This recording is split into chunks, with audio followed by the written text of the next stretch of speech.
Hey friends, welcome back to our channel. और आज मैं बना रही हूँ एक बिल्कुल ही अलग तरीके की वीडियो आप सभी के लिए। जैसा कि मैंने आपको काफ़ी बार ये बताया भी और आपने खुद भी नोटिस किया होगा कि मेरा जो छोटा बेटा है सूर्यांश, अंशु जिसे मैं बोलती हूँ, वो थोड़ा डिफरेंट है। मतलब मैंने आपको कई बार ही बताया है कि उसके एक हाथ में एक पैर में थोड़ी प्रॉब्लम है, क्योंकि वो बाय बर्थ ही है, मतलब उसके ब्रेन की वजह से है। तो आज मैं उसी के लिए एक वीडियो आपके सामने लेके आ रही हूँ कि हमने कैसे कैसे क्या क्या स्ट्रगल्स किए और शुरू से लेके अंशु की आज तक की ऑलमोस्ट जर्नी छोटी छोटी फ़ोटोज़ वगैरह के साथ मैं आपके साथ शेयर करने वाली हूँ। तो फ्रेंड्स, मैं आपको बताना चाहूँगी कि जब अंशु पैदा हुआ था तो इसकी डिलीवरी जो प्लान्ड थी वो अगस्त के लिए थी, मतलब डिलीवरी डेट जो थी वो अगस्त की थी, बट ये अप्रैल में ही पैदा हो गया था। तो जब अंशु का जन्म हुआ था फ्रेंड्स, तो इसका जो वज़न था सिर्फ 800 ग्राम ही था। तो बहुत मुश्किल था। पैदा होते ही जब इसने सांस नहीं ली तो इसको ऑक्सीजन दिया गया, जो ऑक्सीजन थी उससे इसका लंग पंक्चर हो गया था।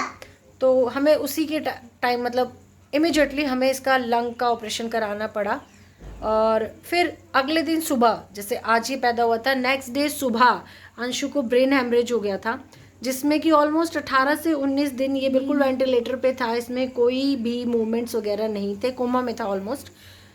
करीबन 18-19 दिन कोमा में रहने के बाद अंशु को फिर डॉक्टर ने बोला कि इसके रीढ़ की हड्डी में और ब्रेन में पानी भर गया है।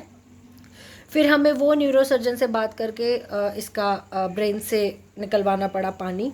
मतलब ऑलमोस्ट 2.5 से 3 महीना हम लोगों ने हॉस्पिटल में काटे और डेली डेली डेली अंशु को on and on and on and on कुछ ना कुछ नया होते चला जाता था। जैसे हम लोगों को ये लगता था कि हाँ, आज कुछ अच्छी खबर आने वाली है, आज कुछ वेट गेन होने वाला है, वैसे कुछ ना कुछ गड़बड़ हो जाती थी। 5 ml दूध से शुरू करके इसने धीरे धीरे जब दूध पीना शुरू किया, मदर फीड आना बंद हो गया था मुझे। फिर हम इसके लिए एक दिल्ली एनसीआर के अंदर एक दूध का बैंक है, जैसे ब्लड बैंक होता है ऐसे मदर मिल्क है, तो हम लोग वहाँ से मदर मिल्क लेके आते थे। उसकी सिर्फ एक लिमिट थी कि एक बच्चे के लिए सिर्फ इतनी लिमिट तक ही मदर मिल्क मिलेगा, बट मेरे बच्चे को बहुत ज़्यादा नीड थी। थैंक्स टू आवर डॉक्टर, उन्होंने बहुत ज़्यादा एफर्ट्स किए और हर बार उस बैंक वालों को एक रीज़न दे के मनाया कि नहीं, बच्चा नीड है, बच्चे को दो। वो हर बार आते थे। 1600 की सिर्फ एक 30 ml की दूध की बॉटल आती थी फ्रेंड्स, और वो हमें हर तीसरे चौथे दिन परचेज़ करनी होती थी, क्योंकि एक बॉटल एक बार खुलने के बाद 24 आवर्स में ख़त्म हो जानी चाहिए थी। जबकि अंशु का जो फीड था वो पूरे दिन का 5 ml भी नहीं होता था, बाकी सारा वो वेस्ट हो जाता था। धीरे धीरे फाइनली जब 19-20 दिन के बाद अंशु वेंटिलेटर से हटा, उसने रिस्पॉन्स किया, उसने चुटकी पे शोर मचाना शुरू किया, उसे सुनाई देने लगा था, वो हिलने लगा था, तब हमें थोड़ी सी उम्मीद जगी। हमें लोगों ने बहुत नेगेटिव बोला था, बहुत ज़्यादा नेगेटिव बोले था कि पैसे वेस्ट हो रहे हैं, डॉक्टर्स पागल बना रहे हैं, ऐसे कुछ नहीं होता है, जितना खर्चा तुम एक बच्चे पे कर रहे हो उतना खर्चा तो तुम, मतलब उतने खर्चे में तो दूसरा बच्चा पैदा हो जाता, क्या फ़ायदा है, एक बच्चे के लिए तुम लोग बिल्कुल, मतलब एक बच्चे पे बर्बाद हो गए हो, इतने पैसे में तो तुम खरीद के बच्चा ले आते। हमारे खुद के फैमिली मेम्बर्स ने भी कह दिया था डॉक्टर पागल बना रहे हैं, तुम लोग वेस्ट कर रहे हो पैसा। दोस्तों ने कहा था कि खरीद के ले आए तुम, तो इतने में तो तुम दूसरा बच्चा अफोर्ड कर सकते थे, क्या मिला, बर्बाद हो गए, on and on and on. आपको पता है दुनिया में कितनी नेगेटिविटी है, वो सब हमारे पास उस टाइम थी। बट इन सब के बीच मेरे हस्बैंड ने मेरा इतना साथ दिया। लाइक अगर अंशु आज हमारे बीच में है फ्रेंड्स, तो वो सिर्फ और सिर्फ मेरे हस्बैंड की वजह से है, क्योंकि डॉक्टर ने on the very first day ये कह दिया था कि सिर्फ दवाइयों और पैसों और मशीनरी पर ही बच्चा ज़िंदा रहेगा जब तक रहेगा, और उसके बाद भी क्या होगा क्या नहीं होगा वो कुछ भी नहीं पता था। बट सारी की सारी नेगेटिविटी के बाद भी, परेशानियों के बाद भी, बिज़नेस ख़राब होने लगा था, क्योंकि हम 2-3 महीने सिर्फ हॉस्पिटल में ही बैठे होते थे।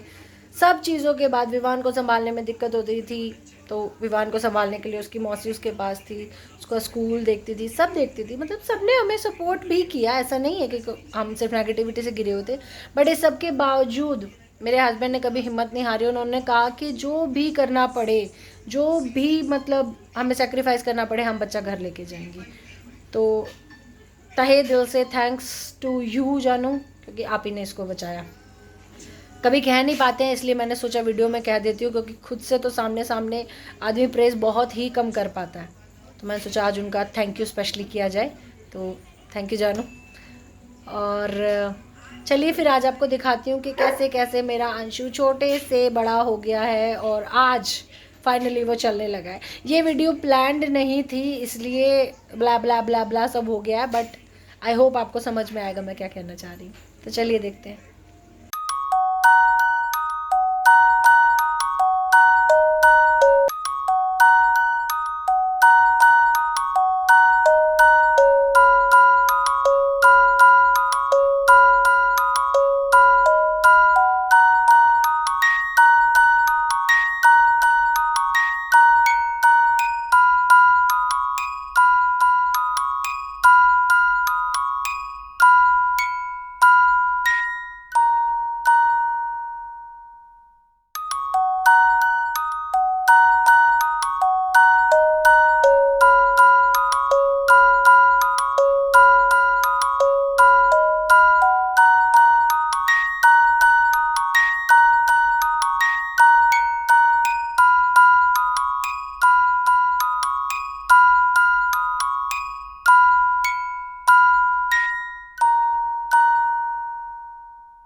तो आई होप फ्रेंड्स कि मैं अपना मैसेज आप लोगों तक पहुंचा पाई कि एक मदर और एक फादर अपने बच्चे को किसी भी सिचुएशन से निकाल के बाहर ला सकते हैं।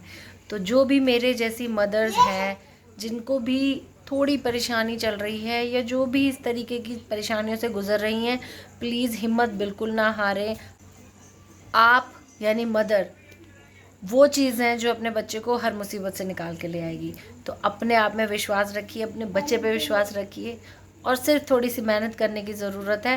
रिज़ल्ट बहुत ही अच्छा होगा जैसा कि मेरा है। तो बाय।